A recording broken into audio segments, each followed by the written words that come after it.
Lanjutkan pelajaran kita dari pembahasan sebelumnya.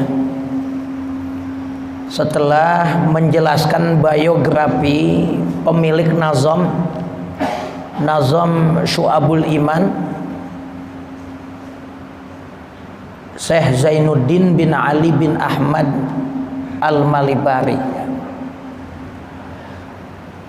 Faqad qala al-muallifu rahimahullahu ta'ala wa adama an-nab'a bihi wa bi'ulumihi wa bikum fid dharaini amin. Qala imanuna bid'un wa 'ainun syu'batan yastakmilanha ahlu fadlin ya'zumu. Imanuna, bermula iman kita, bid'un, ada beberapa. Bid'un itu nama bilangan dari 3 sampai 9. Itu bid'un, bahasa Arabnya bilangan dari 3 sampai 9.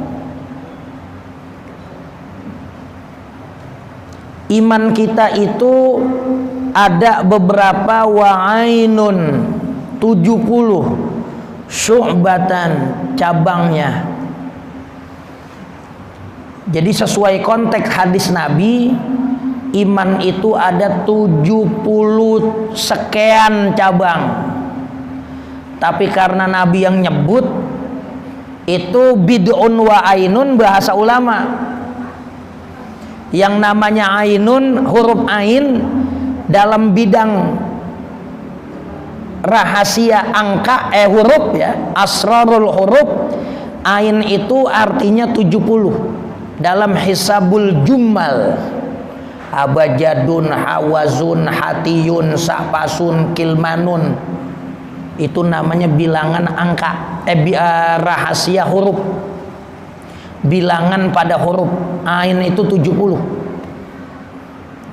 Cuman dalam sebutan hadis Nabi langsung nyebut sab'un wa sab'una syu'batan.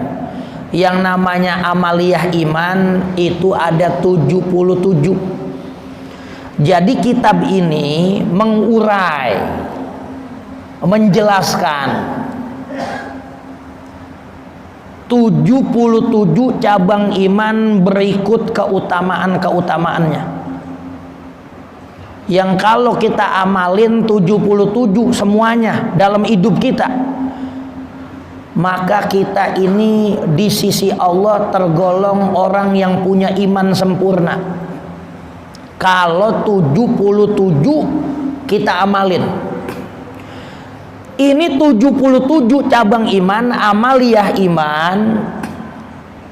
77 ini disebut sebagian nama Quran, disebut lagi dalam hadis-hadis Rasulullah, disebut dalam Quran, disebut dalam hadis. 70 amaliyah ini merupakan klasifikasi dari 3 amaliyah. Yang pertama amaliyah hati, yang kedua amaliyah lisan, yang ketiga amaliyah anggota badan. 77 ini merupakan kegiatan ibadah yang dilakukan oleh hati, ada yang dilakukan oleh lisan, dan ada yang dilakukan oleh anggota badan. Ini 77 kalau kita amalin, iman kita sempurna. Jangan pernah merasa jadi orang yang imannya sempurna kalau 77 ini belum kita amalin. Nih, makanya ini kajian kitab yang sangat penting, karena disinilah kita bisa tahu kesempurnaan iman.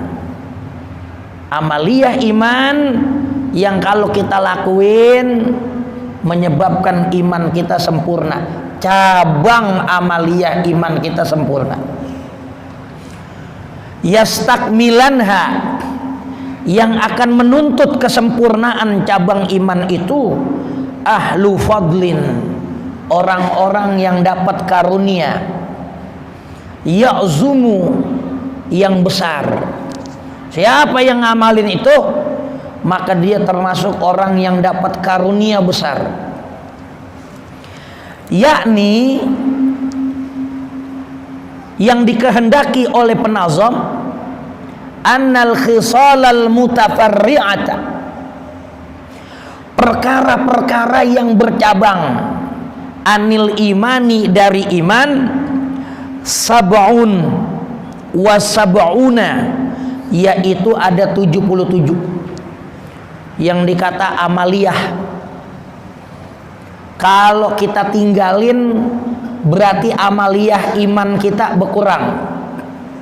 Kalau kita kerjain amaliyah iman kita bertambah. Yang dikata iman berkurang, iman bertambah, mananya apa? Ketika kita ngerjain salah satu dari 77 cabang iman, amaliyah iman kita nambah. Amaliyah. Kalau kita tinggalin yang 77, maka amaliyah iman kita berkurang. Ini 77 ini yang dikata cabang-cabang iman. Kalau kita kerjain iman kita makin top, kalau kita tinggalin iman kita lagi ngampleh.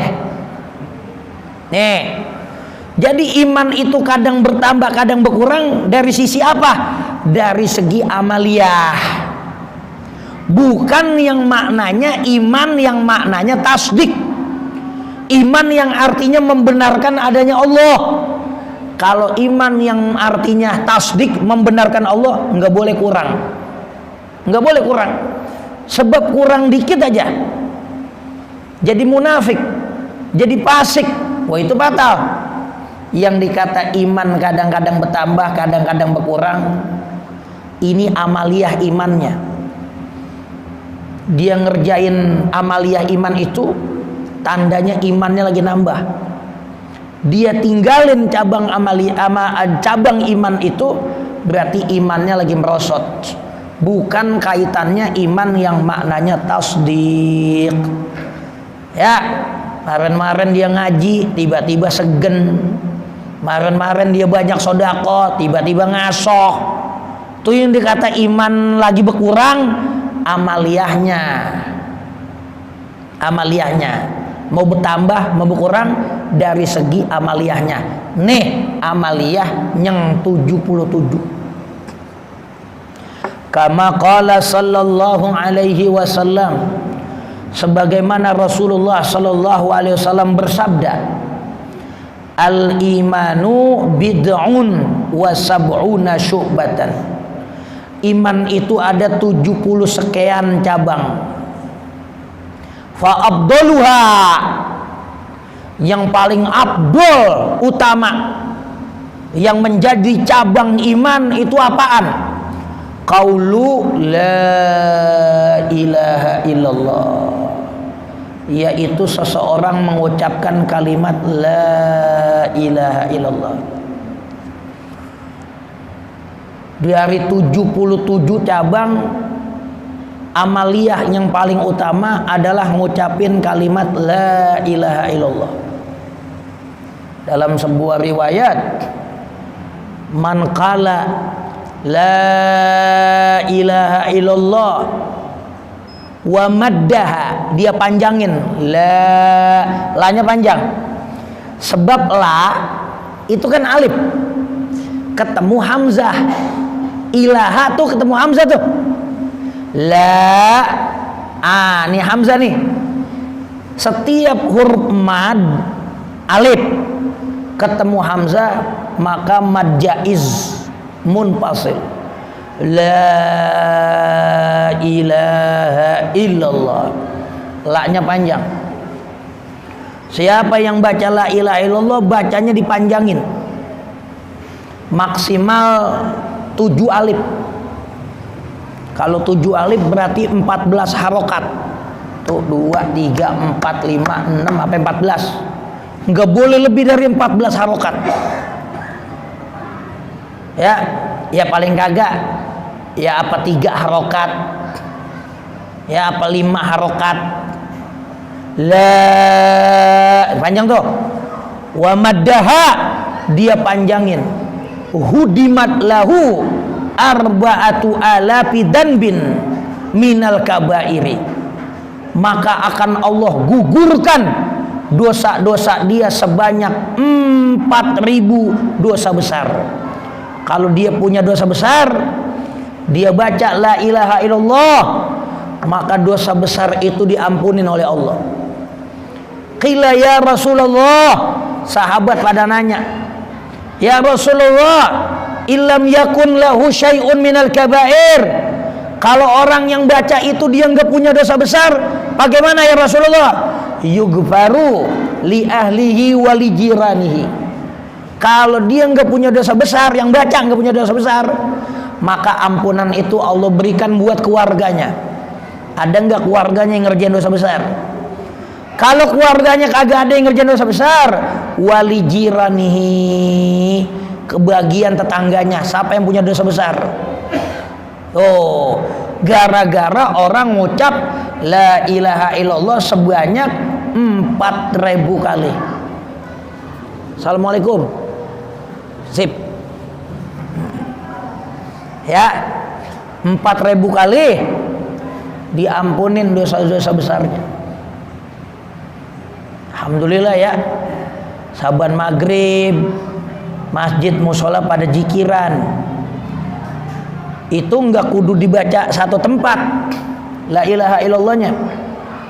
Ya, dalam kondisi misah selama dia udah baca 4.000 kali, dosa-dosa besarnya diampunin. Makanya beruntung banget yang rumahnya dekat masjid, beruntung banget yang rumahnya depan musola. Ya, kalau yang baca dosa besarnya nggak ada, buat keluarganya. Kalau keluarganya nggak ada, tetangganya kebagian. Ya nggak? Makanya ada orang baca la ilaha illallah jadi diomelin. La ilaha illallah diomelin. Kebanyakan. Ya. Ini la ilaha illallah ranking pertama. Ranking pertama. Sampai ada riwayat dari Al-Imam Al-Yafi'i Al-Yamani. Ini Al-Imam Al-Yafi'i Al-Yamani radhiyallahu an. Di zaman dia ini terdengar lagi rame, ada bocah masih muda jadi buah bibir seada-adanya kampung, bahwa bocah ini kata orang-orang wali. Imam Al-Yafi Al-Yamani enggak langsung percaya. Wali opo? Ya. Pada satu kesempatan Imam Al-Yafi Al-Yamani diundang oleh pamannya nih bocah. Bocah nih punya mamangnya bikin walimah. Imam Al-Yafi Al-Yamani diundang, datang dia. Begitu dia datang, ponakannya tuh paman ada, rame tuh diomongin. Begitu tuh bocah datang, anak muda itu datang, no dia no katanya no yang ono yang ono orangnya no dia kata no. Tuh yang katanya dikata wali dia tuh. Dengar Imam Al-Yafi Al-Yamani, oh itu anak muda yang disebut-sebut wali. Bertemu, duduk dah tuh di tempat acara. Begitu duduk di tempat acara, ini anak muda teriak, ya amma hiya finnar. Wahai paman, ummi finnar, ibu saya lagi diazab di kuburan, dikirimin api neraka. Orang pada bingung, deh, ini bocah, orang lagi pada makan ngomongin neraka. Ya, Lagi pada makan dia teriak. Dia teriak cerita lagi, dia diliatin emaknya lagi diseksa di neraka. Langsunglah Imam Al-Yafi Al-Yamani, a'taqtu ummahu bisab'ina alfi tahlil. Kalau emang benar katanya emaknya lagi diseksa, ane tebus emaknya dengan 70.000 bacaan la ilaha illallah. Imam Al-Yafi Al-Yamani mingkem habis baca la ilaha illallah. Namanya wali. Wali semenit baca la ilaha illallah bisa 70.000. Itu lewat jalur karomah. Kalau kita 70.000 la ilaha illallah bisa berapa jam? Ini ada wali punya karomah namanya toyul auqat. Itu waktu bisa dilipat.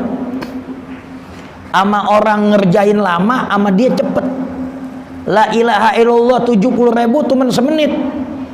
Makanya dia kata a'taqtu ummah, saya tebus emaknya si Fulan dari api neraka. Kalau ini sih belum seberapa. Ada wali namanya Al-Imam Abu Madyan Al-Maghribi, wali dari Maroko. Imam Abu Madyan Al-Maghribi begitu dia tawaf,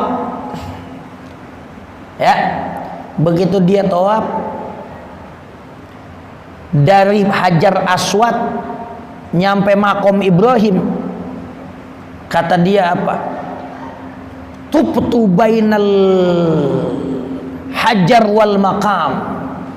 Saya lagi tawaf nindak antara Hajar Aswad sama makom Ibrahim. Baru nyampe situ ane udah hatamin Quran sebanyak 124.000 kali. Bayangin. Dari Hajar Aswad kan deket banget.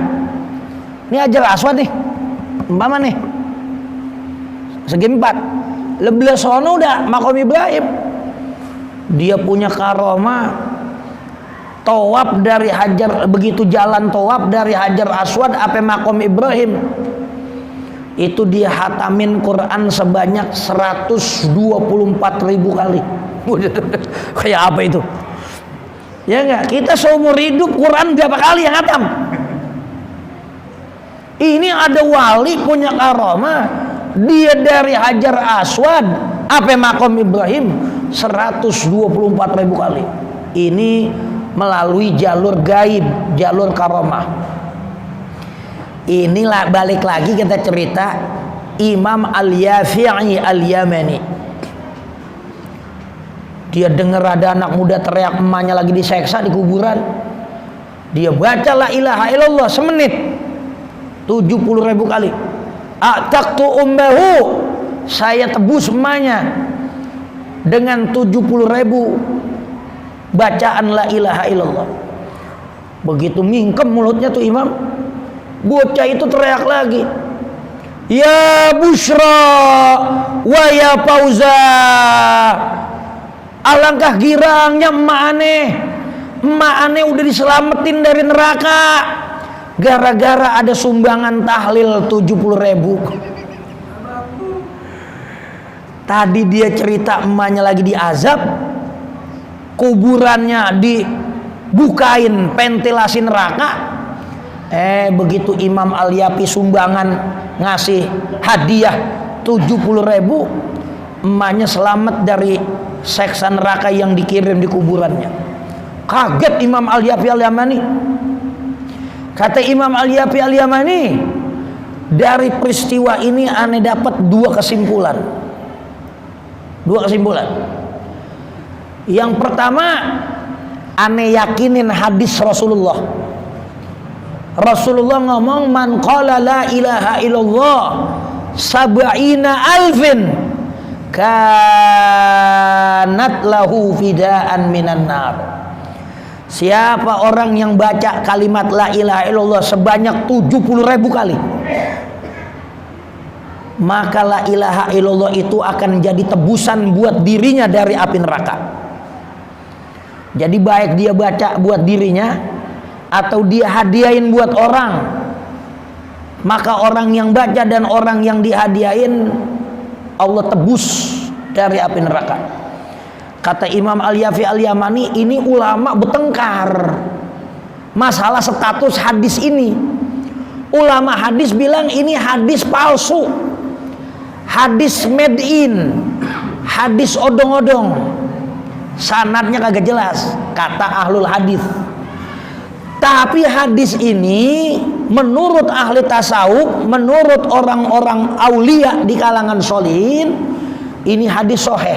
Kenapa? Teruji coba. Yang pertama kejadian ini kesimpulannya bahwa hadis yang dipertengkarin tentang siapa yang baca 70.000 kali la ilaha illallah bakal jadi tebusan api neraka, saya yakinin hadis itu hadis sahih. Karena manjur gua hadiahin emaknya yang lagi diganjar, diseksa. Akhirnya itu anak muda kata, emak aneh selamat, ada yang ngasih hadiah 70.000 tahlil. Yang kedua hikmahnya, aneh bisa yakinin itu dia wali. Yang pertama dia yakinin hadis yang tadi tentang fadilah 70.000 hadis sahih. Yang kedua rumor yang beredar tentang anak muda itu wali apa bukan, saya yakinin dia wali. Itu kesimpulan Imam Al-Yafi'i Al-Yamani. Kalau kesimpulan kita nih, yang denger, yang baca riwayat itu juga dua. Yang pertama, bahwa orang yang meninggal masih dapat manfaat dari amaliyah orang yang masih hidup. Orang yang meninggal dia masih bisa dapetin pahala dari orang yang masih hidup. Yang kedua, nggak ada yang bisa tahu orang itu wali apa bukan, melainkan wali juga. Karena Al-Imam Al-Yafi'i Al-Yamani ini wali, dan dia bisa tahu anak muda itu wali. Dia ngomong itu wali, ya boleh jadi, ya karena yang ngomong wali juga, kayak gitu. Ini keistimewaan fadilah membaca kalimat la ilaha illallah 70.000, sehingga 70.000 la ilaha illallah karena dia bisa jadi tebusan dari api neraka bagi siapa yang membacanya dan yang dikirimin dengan kalimat itu. Nyohorlah bacaan la ilaha illallah 70.000 dengan nama Ataqoh Sugro. Apa namanya? Ataqoh. Kalau di Jawa ini populer, acara-acara kumpul-kumpul namanya Ataqoh. Itu malam-malam khusus dia sepakatin sama jamaah, dia baca tuh 70.000 la ilaha illallah. Dibagi ya, umpama orangnya ada 100 atau 200, makin banyak orang makin sedikit jumlah yang buat dibaca. Yang penting total satu majlis itu orang-orangnya, jumlah la ilaha illallah yang dibaca rame-rame jumlahnya 70.000. Disebut Ataqoh Sugro, 70.000 la ilaha illallah. Ada lagi namanya Ataqoh Kubro. Nih Kubro nih. Kalau Ataqoh Kubro itu bacaan kulhu sebanyak 100.000 kali. Siapa yang dibacain kulhu 100.000 kali, dikirimin pahalanya buat dia, itu juga jadi tebusan dari api neraka. Nah itu di Betawi diamalin ya, zaman-zaman tahlilan jamaah ngeraup kacang, dia baca kulhu ya. Kalau la ilaha illallah 70.000 itu Ataqoh Sugro. Kalau kulhu dia baca 100.000 namanya Ataqoh Kubro. Itu padilahnya buat pida, buat Ataqoh. Ataqoh itu tebusan, bebasin dari api neraka. Ya, baik buat kita sendiri atau buat orang yang kita kirimin, itu padilannya zohir. Ya, kita punya orang tua, kita punya saudara, baca la ilaha illallah. Habis dibaca kirimin. Ya, makanya doa arwah disebut doa wahbah, karena menghadiahkan, menghibahkan apa yang kita kerjain dihibahin. Makanya ada ulama bilang doa wahbah itu kudu ada kalimat mithla. Allahumma ausil mithla sawabi ma qara'nahu min sab'ina alfi tahlil. Ya Allah, hadiahkanlah seumpama pahala bacaan 70.000. Jadi yang kita baca pahalanya kita dapat, yang kita hadiahin dapat, tanpa mengurangi jatah kita. Kalau kita kata yang aneh baca, aneh hadiahin, lah kita nggak dapat apa, udah kesono semua buat dia. Kalau nggak pakai kalimat mithla, makanya doa arwah ada yang pakai kalimat mithla. Alasannya begitu. Ini kalimat la ilaha illallah. Ya, kita baca la ilaha illallah. Enggak kudu satu sekali duduk, enggak. Berapa hari kita keteng. Ya, sehari umpama 1000. Berarti kalau 70 hari 70.000. Nah, itu udah dapat satu atakah. Ini baca tahlil, lembangan tahlilan doang orang 7 hari. Iya. Ya. Nah, baca tiap hari sampai 70 hari kita bisa tebusin arwah-arwah orang tua kita yang meninggal dunia. Kalau emang sehari 5.000 lah lebih cepat lagi. Sehari 10.000. Berarti 7 hari. Tuh, kuat sehari 70.000. Ya, mau di jalanan, mau di mana, baca la ilaha illallah, la ilaha illallah. Hadiahin buat orang tua kita. Habis bikin haul kagak. Ya enggak?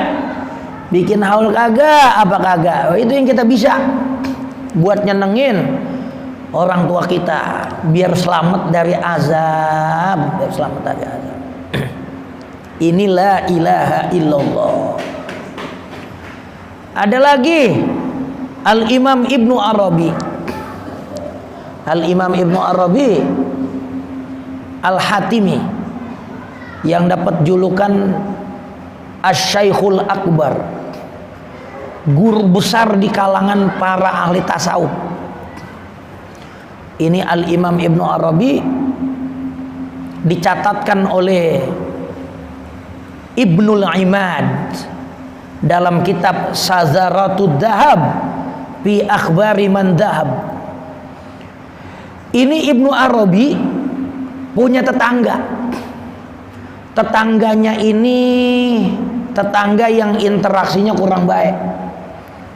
Kerjaannya melaknat Ibnu Arabi. Minimal banget 70 kali dia laknat. Kalau belum 70 kali puyeng. Tiap hari gaweannya melaknat Ibnu Arabi. Bertetanggaan. Itu minimal 70 kali Ibnu Arabi dihina-hina. Tapi Imam Ibnu Arabi nggak pernah balas. Karena yang namanya orang, kalau dia ngerjain keburukan sama kita, kita balas. Lah kita sama aja. Ibnu Arabi ngamalin hadis Nabi.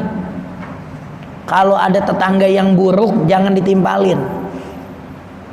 Makanya dia nggak mau ngata apa-apa. Kalau kita kan kagak, tetangga rese kita timpalin. Ya Allah, jangan. Emang kerjanya tukang ngatain mulu ya. Orang kalau hasud nguret aja hidupnya. Orang kalau sering nguret penyakit banyak. Penyakit banyak. Ya enggak? Hasud, nguret aja. Kalau ngeliat orang senang hatinya susah. Wah, ini penyakit ini. Ya enggak? Tetangganya beli mobil, dia yang ke rumah sakit. La haula wala quwata illa billah. 2 minggu dirawat, hatinya panas, tetangganya beli mobil. Dapat kabar tetangganya habis beli kebun, mati. Buangin itu sifat begitu itu. Ya, alhamdulillah orang dapat nikmat. Mudah-mudahan aneh ntar kayak dia. Amal lagi begitu. Yang baik-baik aja. Ini tetangga akhirnya mati. Begitu meninggal, Ibnu Arabi takziah. Orang pada bingung, murid-muridnya. Ya Imam, dia tiap hari ngatain ente, dia tiap hari mitnah ente, dia tiap hari ngelaknat ente. Ngapain ente pakai tengokin? Set, kalau jatuh sama kita, musuh kita sakit, head kualat dia tuh sama gua. Ya, udah ngata gitu aja, kualat dia tuh sama gua. Begitu dia takziah, sembayangin dia ngikut, nguburin dia ngikut. Bisa kita begitu? Kita kalau orang yang gede sama kita mati, baru kata orang lain, saudara kita kagak tengokin. Baru katanya orang awam, dipanggil kiai, dipanggil ustad, bujuk busut abangnya mati, dia kagak tengokin. La haula wala quwata illa billah. Mertuanya mati dia kagak tengok, enyanya mati dia kagak tengok. Banyak yang begitu. Ini Ibnu Arabi, saudara bukan apa bukan, tetangga ngatain mulu lagi. Kalau jatuhnya kita, baru kata dia sakit, belum sakit gua santat nih yang begitu. Ya enggak? Ulama nggak panasan, sabarnya banyakan. Makanya biar jadi orang biar sabar. Tuh tetangganya mati, ditengokin, disembayangin, ngikut nguburin. Begitu pulang nguburin, Imam Ibnu Arabi dari pagi nggak mau makan. Muridnya nyiapin makanan. Ya Imam, ya Syekh, makan dulu dong. Aneh lagi kagak mood, lagi kagak enak banget buat makan. Cuman dia nggak sebut ngapa nih dia nggak mau makan. Cuman dia kata lagi nggak enak aja. Ditungguin siang, masih kagak mau makan. Ditungguin sore asar, masih kagak mau makan. Maghrib ditungguin, kagak mau makan juga. Begitu Isya kelar sembahyang Isya, baru Ibnu Arabi makan. Muridnya nanya, ya Imam, kok baru mau makan? Begitu aneh pulang nguburin, tetangga aneh yang sering menghina dan melaknat aneh, dia diseksa sama Allah di kuburannya dengan sedahsyat-dahsyatnya seksa. Waktu dia dapat seksa, aneh udah nggak bisa makan lagi. Dari pagi sampai sore sampai malam, aneh hadiahin dia dengan 70.000 kali baca tahlil. Cuman nggak pakai karomah nih, ya. Wali biar kata punya karomah, ya nggak mau ngapa-ngapain. Set, gue mau kesana nih, gue terbang dulu dari. Agak, itu begitu ente. Ya enggak, baru punya silat dikit juga. Waduh, dia nggak mau pakai karomah. Dari pagi sampai malam dia kelar baca 70.000 kali la ilaha illallah. Begitu dia hadiahin, begitu aneh hadiahin la ilaha illallah sebanyak 70.000 kali, maka Allah berikan saya terbuka lauhil mahfuz. Itu tetangga yang tukang laknat lagi diazab, udah Allah berikan nikmat. Begitu tuh tetangga dapat nikmat, aneh timbul rasa pengen makan. Tadi dari pagi nahan makan kagak enak karena tetangganya masih diazab. Bayangin, bukan cuman lagi sakit, bukan cuman lagi mati ditengokin, disembayangin, dikuburin, ditengokin, ya gak? Sampai udah mati itu tetangga diazab. Imam Ibnu Arabi masih kagak enak, apa yang makan dia tahan karena perasaan dia nggak enak. Begitu dia bacain 70.000 tahlil, 70.000 la ilaha illallah, dia dapat kabar bahwa si tetangga yang sering menghina dan melaknat dia itu udah Allah bebasin dari api neraka. Lagi-lagi kata Ibnu Arabi, ane yakinin bahwa hadis man qala la ilaha illallah sab'ina alfi marrah kanat lahu fidaan minan nar. Siapa yang baca la ilaha illallah sebanyak 70.000 kali, maka itu dapat menjadi tebusan dari api neraka. Walaupun dari jalur ahlul hadis, hadis itu hadis palsu. Tapi menurut ahli tasawuf, berdasarkan eksperimen, uji coba, ya, melalui jalur kasyaf, terbukanya hijab, tersingkapnya lauhil mahfuz, ya, ini hadis sahih. Kalau ulama hadis, dia punya hak memberikan status hadis karena dari periwayatnya dipelajarin. Wah, ini tukang bohong apa kagak nih, ya. Itu ilmunya orang ahli hadis. Kalau ahli tasawuf bukan itu, dia pakai jalur kasyaf, ya. Jadi walaupun diperdebatkan, tapi ahli tasawuf punya jalur khusus, punya jalur sendiri untuk menilai keabsahan sebuah hadis. Ya, inilah yang akhirnya banyak diamalin. Tahlilan disebut tahlil ngapa? Dari seada-adanya menu bacaan, subhanallah wa bihamdihi subhanallahil azim, ya Rabbi apa, Allahumma sholli ala habibika, ada bacaan sholawat, ada surah-surahnya, ya, ada hasbunallah wa ni'mal wakil, ada bacaan itu, menunya banyak. Tapi karena yang mayoritas yang kita banyak baca adalah la ilaha illallah, disebutlah acara itu tahlilan. Karena yang kalau kita yang paling banyak kita baca kalimat la ilaha illallah. Coba kalau kalimat subhanallah banyak kan, namanya tasbihan, ya, tasbihan. Kalau kulhunya yang banyak itu ya namanya kulhuan. Oh, itu disebut tahlilan. 70.000 lafaz la ilaha illallah namanya atakoh sugro. Kalau kul huwallahu ahad 100.000 kali kita baca, itu disebut atakoh kubro. Kulhu 100.000 kali. Kudu pakai bismillah ya. Bismillahirrahmanirrahim. Qul huwallahu ahad Allahu samad lam yalid wa lam yulad wa lam yakul lahu kufuwan ahad. Bismillahirrahmanirrahim. Ya, itu baca bismillah.